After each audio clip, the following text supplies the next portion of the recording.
All right. So I'm live on YouTube for the first time. Just giving it a shot. Um, so I want to talk about RJ Barrett, the young core, and more, just like the title says. So this is dope. It's my first time doing it. So y'all bear with me for a moment. I'm gonna um, share this with the homies to let them know I'm here. Just bear with me. Man, I love this. I love this, man. Live on YouTube. Thank you, YouTube, for letting me come through. You know what I'm saying? Let me hit up the homies real quick, just real quick, to let them know where I'm at. Yo, this is so dope. All right, let me find myself on here. This is dope. This is dope. What's good, YouTube? All right. I'm going to share this. I'm going to share this with the homies real quick. I'm gonna rally up. I'm gonna rally up the homies real quick. Copy, cancel. Do this right here real quick. Put this in here. Bam, paste, bam, and there it is. All right, all right. So I know that was like a waste of a few minutes, man, but not really a waste. What I want to do is um, put something out here for the YouTube universe. Um, you know, I've been doing a bunch of stuff on Sportscaster and not as much on YouTube, but want to, you know, test the waters on YouTube to see what YouTube is like. Want to get some peeps to come through real quick, and then, um, you know, see what's good with it. So I do a Knicks channel. So basically, this is my first time to going live on YouTube. Generally, and so I speak generally about the NBA with a focus on the New York Knicks and things in their the Knicks universe, such as players, potential moves, trades, rumors, some on court stuff. Um, you know. Um, just a bunch of stuff, man. Some in depth roster stuff. Um, how y'all hear me? Y'all hear me okay? I got one. I had one viewer, and I think that one viewer is me. Which, hey, I don't care because I'm excited. I'm excited right now about this. I'm excited. Your man's is on YouTube, looking at himself with the big what you call it, the big quarantine beard. Like I'm about to go outside and bust up some wood or something. So, anyways, I don't know how long I'm gonna be. I guess it depends on how much how far we get, how much steam, momentum we get on this. You know what I mean? Um, I'm gonna just wait for the chat to build up just a teeny bit more before I get into it, so that I won't have to double back, a few times. So, while I wait on people to come through, I'm a I guess I'll tell this joke. I've been working on my man Cam at work, been trying to help me with this joke, right? So the joke is so the joke goes, there are three preachers and their wives riding in the car, right? Trying to get to Atlanta, I guess, like for some big church conference, some religious thing, right? So somebody cuts out in front of them, they crash. All six people die on impact. The preachers and their wives, right? So everyone's like, "Oh my gosh, oh we're dead. Oh, okay, all right. We've done this thing the right way. our whole life. So all we got to do is go up to the pearly gates and fill out some paperwork and I guess check in or whatever, so we can just go ahead and get to our room.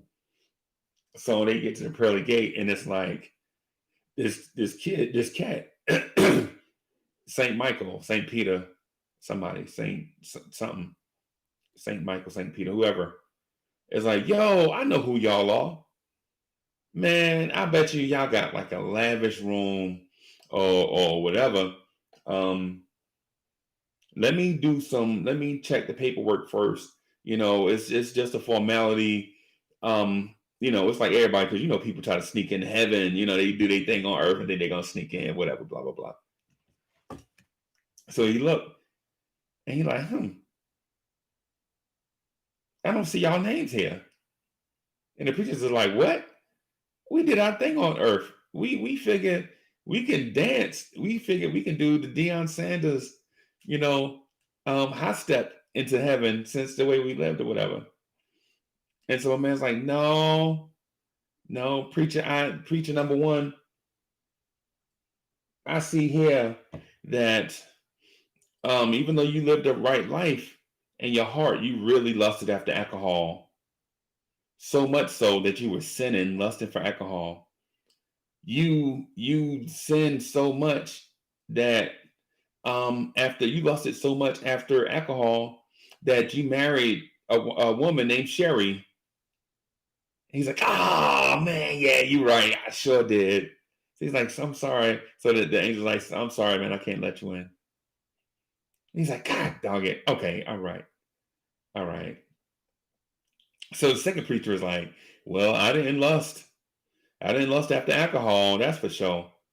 But the angel's like, yeah, I think I got you too, man. I don't see your name either. You lusted after money so much that you married a woman named Penny. He's like, God, dog it, Penny. Yeah, he right. He got me. I didn't even realize that, man. If I didn't know, I didn't know. And so the third guy, he walks in, he's like, oh, snap.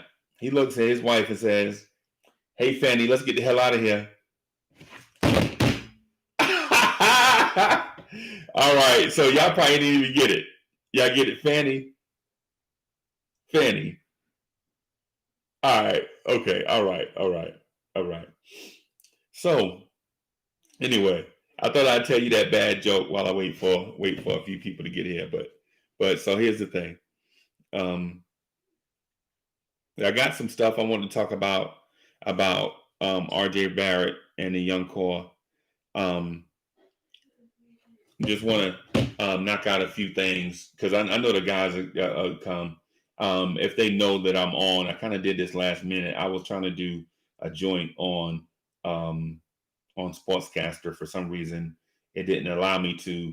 YouTube is my backup, and I'm kind of liking the format.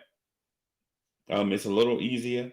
It's easier to get into than Sportscaster. I like Sportscaster though because that's where the homies are. But this right here, it seems like adequate backup. But anyway, so I'll get to our RJ Barrett stuff. Right. So RJ Barrett is polarizing, right? And stop me if you've heard this before. RJ Barrett being polarizing. What Knicks draft pick is not polarizing? Think about that for a second before I get into RJ Barrett. What Knicks prospect is not polarizing? So RJ Barrett had an up and down rookie year. So did Kevin Knox. So did Frank Ntilikina. So did Kristaps Porzingis. And so hanging out with the fellas on Twitter and such, we have this deal where it's like Knicks fans aren't the most patient fan base in the world, right? A portion of the Knicks fan base is down on said draft picks. They're down on Frank Ntilikina. They're down on Kevin Knox. We're down on RJ Barrett. To be honest with you, I'm not really as down on Kevin Knox and Frank Ntilikina as others, but I could live with a scenario if they were traded to upgrade the roster. I know that sounds like from a Knicks fan, y'all are like, man, y'all want to trade everybody all the time. Yeah, I know. It's not necessarily that. We don't want to trade everybody all the time, man. It's a situation where we just want to win, man. That's it. So RJ Barrett's season was up and down. And I have stats and stuff, and I have stats and things where I can stat you to death with numbers about how he shot 40% from three in October, and how his free throw percentage climbed 35 points throughout this season. How his defense suffered some during the middle of the season after the high ankle sprain. Wow. How his shooting suffered a lot after the high ankle sprain. And people don't know how hard it is to play a sport with a high ankle sprain. Ask Saquon Barkley how difficult it is to play with a high ankle sprain. Saquon Barkley, the running back from the New York Giants, had a high ankle sprain last season, and it hampered him for like 7 weeks. Right? I mean, that's legit, that's a legit issue. It legit stops your explosiveness and your cutting ability. You know what I'm saying? The thing with RJ is he wasn't the most explosive athlete to start with. He's a good athlete. I think that's underrated. And I think people tend to think RJ is not a good athlete because he played with a high ankle sprain, right? If RJ Barrett had sat and not played through that high ankle sprain, he'd have missed probably about 2 months, 6 weeks at least. But I think he missed 10 games, which is about 3 weeks in NBA time, and then played on it, and you could see his numbers go in the toilet from the end of January to the middle of February up until the All-Star break, where he played in the Rising Stars Challenge.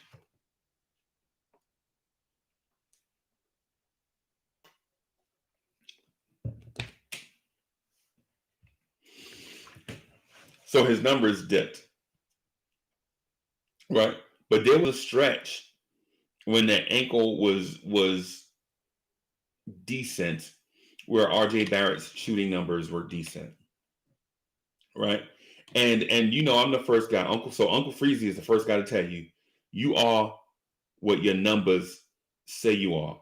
Just like in real life, you are what your resume says you are, And I mean your real life resume. I don't mean the one so I don't mean the one that you just jot down, because you're looking to impress someone, job interview or something. I'm talking about your actual real life history is what your real life history is. And it's probably littered with a lot of exciting moments and a lot of moments that you wish that you could do over, right?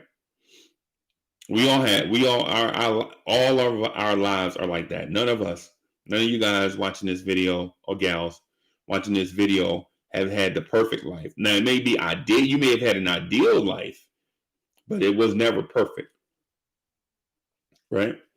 And that's the case with RJ Barrett's rookie season.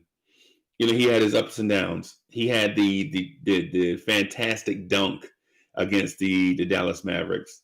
I mean, he had a lot of dunks this year. A lot of dunks. You'd be surprised when you go back and look at the season, you're going to be surprised how many times RJ Barrett dunked the basketball this year. And I know what you're going to say. Don't judge what I'm saying. Like, guys just dunk all that blah blah blah. Athletes dunk. That's not what I'm saying. What I'm saying is RJ Barrett's ability to get to the basket was surprising to me.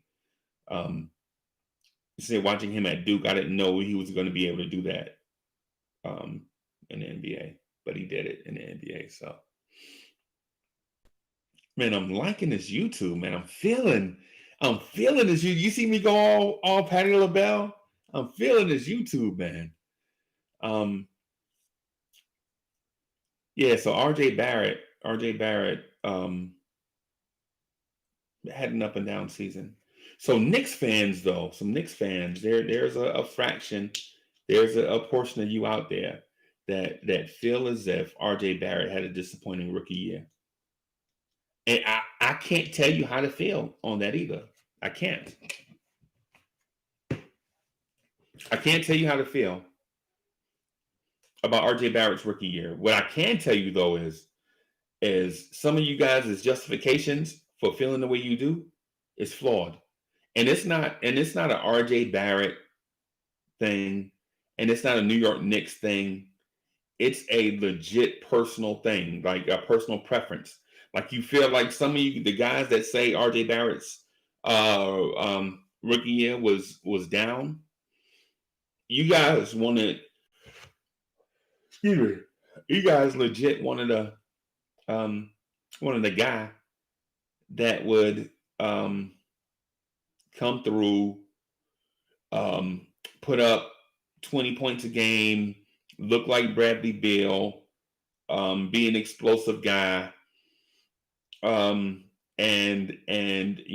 basically coast his way to the number one pick, while RJ Barrett had basically what it is. You wanted the Knicks to get the number one pick while RJ Barrett put up like 25 a game for a losing team.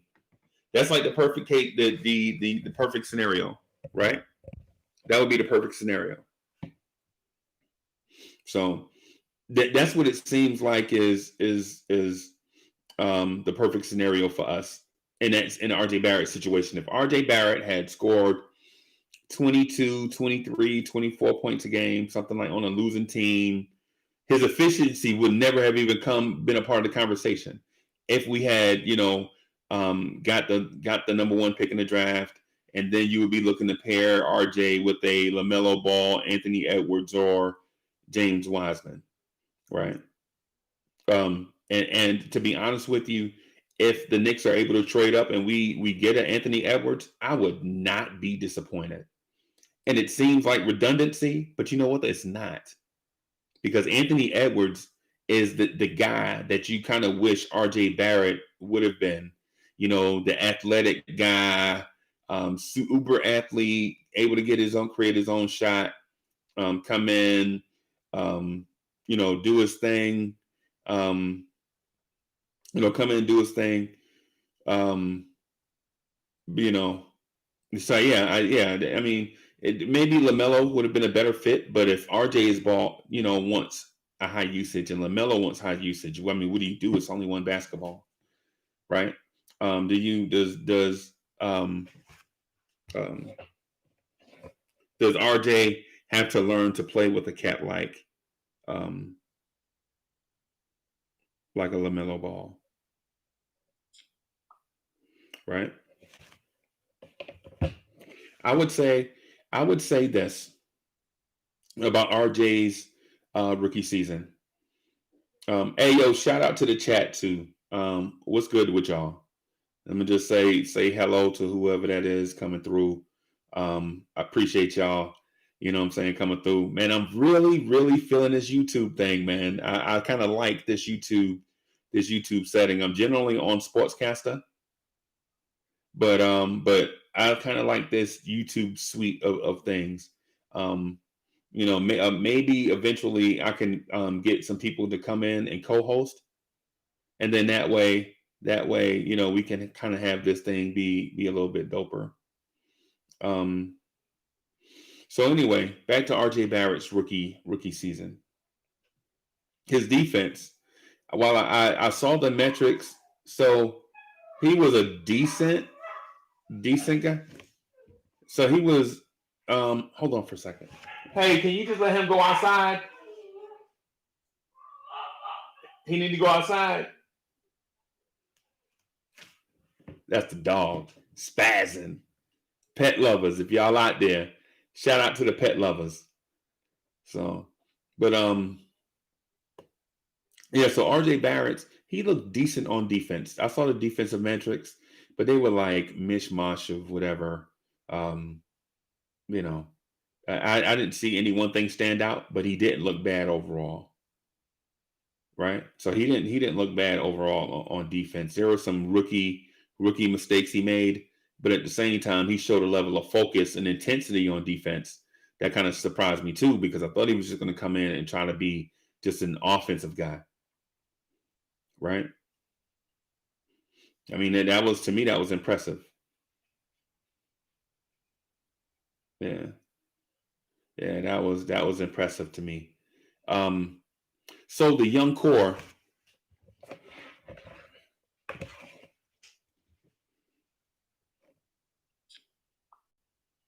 So we talk a lot about the young core, about Dennis Smith Jr., about Mitchell Robinson, about Kevin Knox, about Frank Ntilikina, about Damian Dotson.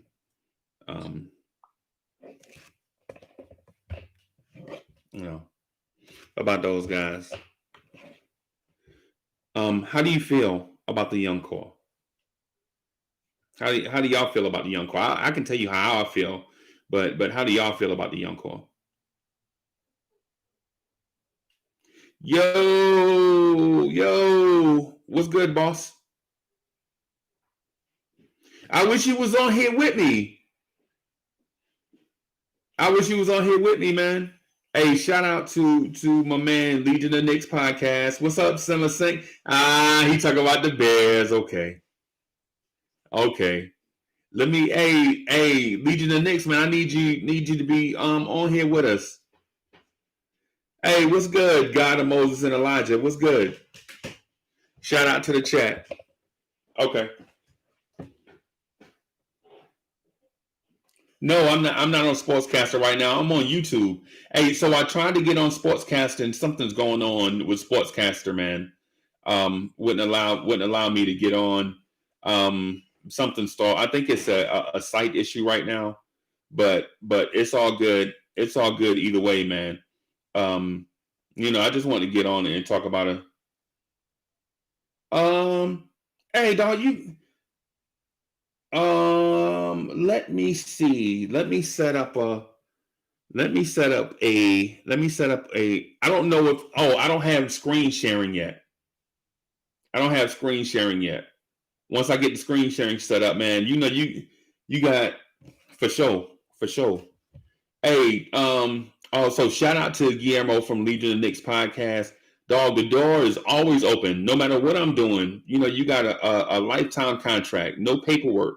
You know what I'm saying? We don't have to write nothing down. You already know how that is. You know how we go. I should use StreamYard.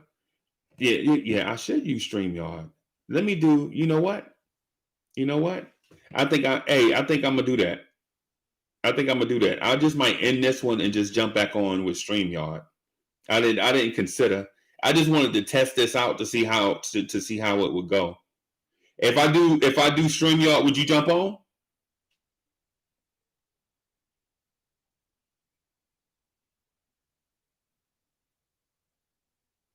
So if I do the StreamYard joint, you'll jump on, right?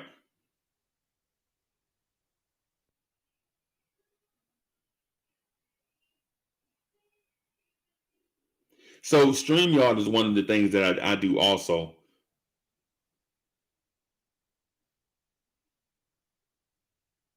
Okay.